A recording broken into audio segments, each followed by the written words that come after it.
हम जो इस कार्यक्रम से जुड़े जो लोग हैं वो इस कार्यक्रम स्थल पर मौजूद। और ये देखिए, प्रधानमंत्री उन तमाम 8 चीतों को, उनके क्रेट्स को अब ये खोल दिया गया। और ये देखिए, पहला चीता खुद फोटोग्राफी करते हुए। ये बहुत ज्यादा ये महत्वपूर्ण पल। आप सोचिए, 70-75 साल हो गए हमारे देश में चीते विलुप्त हो गए थे, और उस विलुप्ति के बाद कई सालों तक बहुत विचार विमर्श के बाद कि आखिरकार फिर से हमारे जंगलों में कैसे चीतों की वापसी हो सके। ये देखिए, ये वही चीते, अब हमारे नामीबिया के ये चीते अब कूनो नेशनल पार्क में पहुंच चुके हैं। ये आसपास के वातावरण को देख रहे हैं, महसूस कर रहे हैं, क्योंकि एक बहुत ही अलग इन्हें एहसास हो रहा होगा। नामीबिया के जंगलों से अब ये सीधे भारत के जंगलों में कूनो नेशनल पार्क में अब ये पहुंच चुके हैं। प्रधानमंत्री इस बहुत ही महत्वपूर्ण क्षण का लुत्फ उठाते हुए और उन तस्वीरों को अपने कैमरे में कैद करते हुए, साथ में आपने देखा मध्य प्रदेश के मुख्यमंत्री शिवराज सिंह चौहान भी मौजूद थे। कुल 8 चीतों को हिंदुस्तान लाया गया है। जैसा कि हमने बताया कि इनमें 5 मादा चीता हैं और 3 नर चीता हैं। इन 8 चीतों को आपने देखा, प्रधानमंत्री ने विशेष जो क्रेट्स थे उन क्रेट्स को खोल दिया गया, और फिर वो सभी 8 चीते अब मुक्त हो चुके हैं। लेकिन ये अभी जंगलों में नहीं जाएंगे। ये एक बहुत ही खास एरिया बनाया गया है। उन्हीं खास एरिया में अभी ये 1 महीने तक रहेंगे, और उसके बाद फिर इनकी लगातार मॉनिटरिंग की जा रही है। मॉनिटरिंग की जाएगी। आप देख सकते हैं इन चीतों के जो गर्दन है उस पर एक कॉलर, जो जीपीएस टैग है वो लगा हुआ है, ताकि इनकी मॉनिटरिंग की जा सके। और मैं उसी पर लौट भी रहा था कि सभी चीतों के गर्दन पर उनके नाम या फिर कोड के हिसाब से सैटेलाइट या फिर जीपीएस वीएचएफ कॉलर्स लगा दिए गए हैं। और इसी नेशनल पार्क में जो हम आपको दिखा रहे हैं, ये कूनो राष्ट्रीय उद्यान, कूनो नेशनल पार्क, इसमें एक डेटा डाउनलोड फैसिलिटी सेंटर बनाई गई है। और इस इक्विपमेंट को, रेडियो टेलीमेट्री इक्विपमेंट को खरीदने और फैसिलिटी बनाने की सारी प्रक्रिया 4 से 6 महीने में पूरी कर ली जाती है। और ये जो आप देख रहे हैं इनके गर्दन में, इनको वहीं पे इन चीतों को लाने से पहले ही इनको नामीबिया पहुंचा दिया गया था, और फिर इन्हें ये तमाम जो कॉलर हैं, आरएफ ये कॉलर, इनको लगाकर ही इन्हें लाया गया है। रेडियो कॉलर है इन्हें, और इनकी ताकि इनकी जो ट्रैकिंग है, इनकी निगरानी वो हो सके रेडियो कॉलर के जरिए।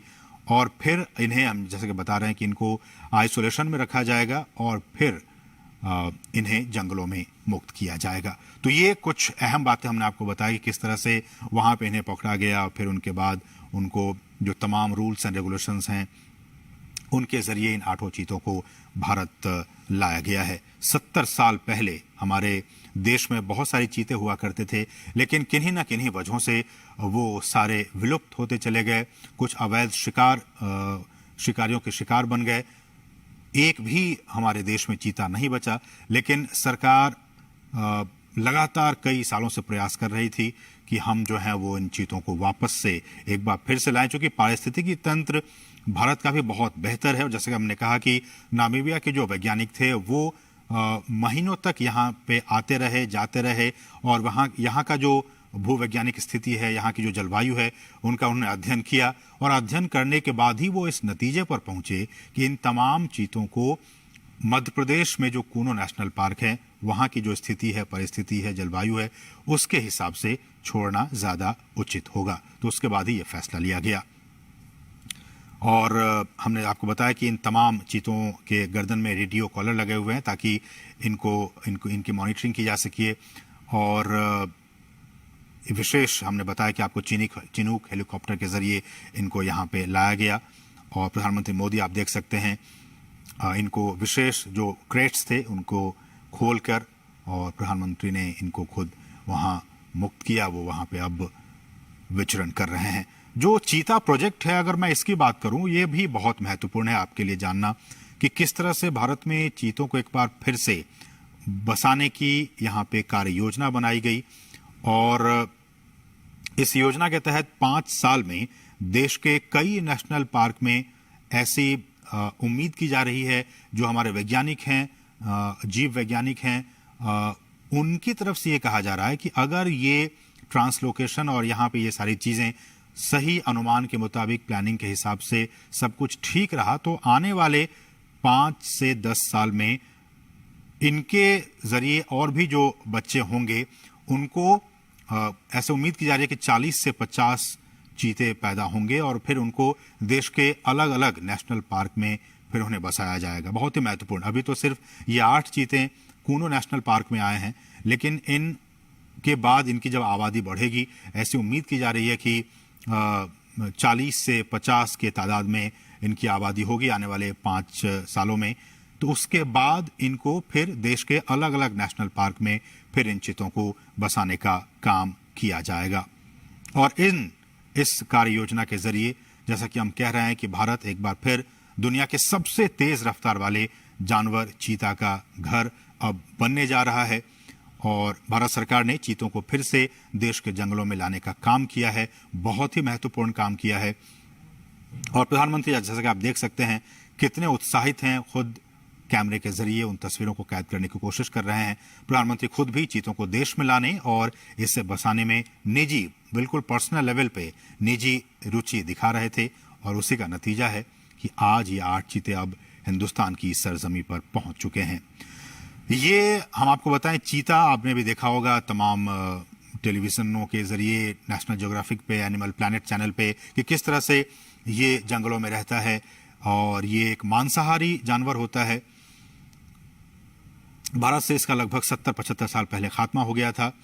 और कहा जाता है कि अवैध शिकार जो रहा वो एक बहुत अहम वजह रहा इनके एक्सटिंक्ट होने के, इनके विलुप्त होने के। ज़्यादा शिकार, और ये भी कहा जाता है कि जो चीतों का जो नेचुरल हैबिटेट था उनको भी काफ़ी नुकसान पहुंचा था, इसलिए धीरे धीरे विलुप्त हो गए। बहरहाल देश में चीतों को फिर से लाया गया है और हमारे जो जंगल हैं उनका जो इकोसिस्टम है, उनका जो पारिस्थितिकी तंत्र है, ये अब उनके लिए वरदान साबित हो सकता है। जैसा कि हम सभी जानते हैं कि ये जो जानवर है, ये जो चीता है, वो खुले मैदानों में रहते हैं। उनका आवास मुख्य रूप से वहीं होता है जहां उनके लिए शिकार अच्छी खासी तादाद में मौजूद होते हैं। घास के मैदान हो, झाड़ियां हो, खुले जंगल हो, अर्ध शुष्क वातावरण और थोड़ा सा ज्यादा तापमान उनके लिए सही होता है। तो थोड़ा ज्यादा तापमान हो, हम जानते हैं कि मध्य प्रदेश का ये इलाका ज़्यादा तापमान इनका रहता है यहाँ पे 12 महीने। इसलिए भी हमारे जो वैज्ञानिक हैं उन्होंने कहा कि ये काफ़ी उचित होगा यहाँ पे इन्हें रखना। घास के मैदान हैं, झाड़ियाँ हैं, खुले जंगल हैं, ये तमाम चीज़ें इनके अनुकूल हैं इनको यहाँ पे रखने के लिए, इसलिए यहाँ पे इन्हें लाया गया। चीतों को बचाने के लिए उनके शिकार करने के आधार, उनको हमें बचाने की ज़रूरत है। उनके शिकार के आधार करने के आधार को हमें बचाना होगा, जिसमें कुछ खतरे में पड़ी प्रजातियां भी शामिल हैं, बल्कि घास के मैदानों की जो दूसरी अन्य लुप्त प्राय प्रजातियां हैं और खुले वनों का जो इकोसिस्टम है, जो पारिस्थितिकी तंत्र है, उन्हें भी हमें बचाना होगा। जिस बेस पे हम वही कहेंगे, जिस बेस पे, जिस आधार पे ये तमाम चीते यहाँ जिंदा रहेंगे, यहाँ रहेंगे, उस बेस को भी, उस आधार को भी हमें बचा कर रखना होगा, तभी तो ये उस इकोसिस्टम में आराम से रह पाएंगे। इसलिए भी हम बार बार ये कह रहे हैं और सरकार भी कह रही है कि उस सिस्टम को, उस बेस को हमें बचा कर रखना होगा। चीतों को वापस लाने से देश में खुले जो जंगल हैं उनको बचाने के काम को भी अब काफ़ी मजबूती मिलेगी। और ये भी देखा गया कि बड़े जो मांसाहारी जानवरों में मानव जो इंटरेस्ट है, ह्यूमन इंटरेस्ट, मानव हितों के साथ संघर्ष चीतों में सबसे कम पाया जाता है। दूसरे जो ऐसे वाइल्ड एनिमल्स होते हैं उनके साथ मैन एनिमल कॉन्फ्लिक्ट होते रहते हैं, अक्सर होते रहते हैं, लेकिन चीतों के साथ ऐसा नहीं है। चीतों के साथ जो मैन एनिमल कॉन्फ्लिक्ट है वो बाकी जो ऐसे एनिमल्स हैं, वाइल्ड एनिमल्स हैं, उनके मुकाबले काफ़ी कम ऑब्जर्व किया गया है, काफ़ी कम देखा गया है। वो सामान्यतया मनुष्यों के लिए खतरा नहीं होते हैं और जो बड़े पशु हैं उन पे भी वो सामान्यतया हमला नहीं करते हैं। और wild life trust of India ने इसकी शुरुआत की थी कि किस तरह से इसको लाया जाए, और दुनिया भर के विशेषज्ञों, पर्यावरण, वन और जलवायु परिवर्तन मंत्रालय सहित भारत सरकार के कई अधिकारियों, राज्य सरकार के अधिकारियों ने इसके लिए कई दौर की बैठकें की। भारत सरकार के अधिकारी, मध्य प्रदेश सरकार के अधिकारी, वन विभाग के अधिकारी, नामीबिया से जुड़े अधिकारी, इन तमाम अधिकारियों की कई महीनों से लगातार बैठकें हो रही थी ताकि ये सारा जो काम है वो बहुत ही इजी वे में हो सके। नाजरीन, आजकल की स्ट्रेस भरी और मसरूफ तरीन लाइफ में हर कोई सेहत के मुख्तलिफ मसाइल से दो चार है। क्या आप भी झड़ते बालों को लेकर परेशान हाल है, या फिर बढ़ता हुआ वजन, ओबेसिटी, घुटनों का दर्द आपकी जिंदगी में रुकावटें बन रहा, या फिर डिप्रेशन में मुब्तला होकर आप आपकी कीमती सेहत के साथ खिलवाड़ कर रहे हैं? आप तमाम के इन मसाइल का वाहिद इलाज है हकीम अब्दुल अजीम साहब के पास। जी हाँ नाजरीन, हकीम अब्दुल अजीम जो कि चिरोप्रैक्टिक थेरेपी के जरिए आपके तमाम दर्दों से राहत दिलवाएंगे। झड़ते बालों के लिए यहाँ पर इंतहाई खालिस कोकोनट ऑयल के जरिए खवातीन व दोशीज़ाओं और गंजेपन से परेशान हाल मर्द हजरात के लिए बेहतरीन करिश्माती तोहफा हकीम साहब फराम करेंगे। मजीद तफसीलात के लिए राब्ता करें।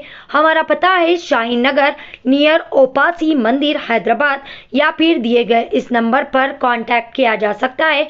फ़ोन नंबर है 9398477147। आप तमाम की सहूलत के लिए नंबर दोबारा से दोहराऊंगी, 9398477147।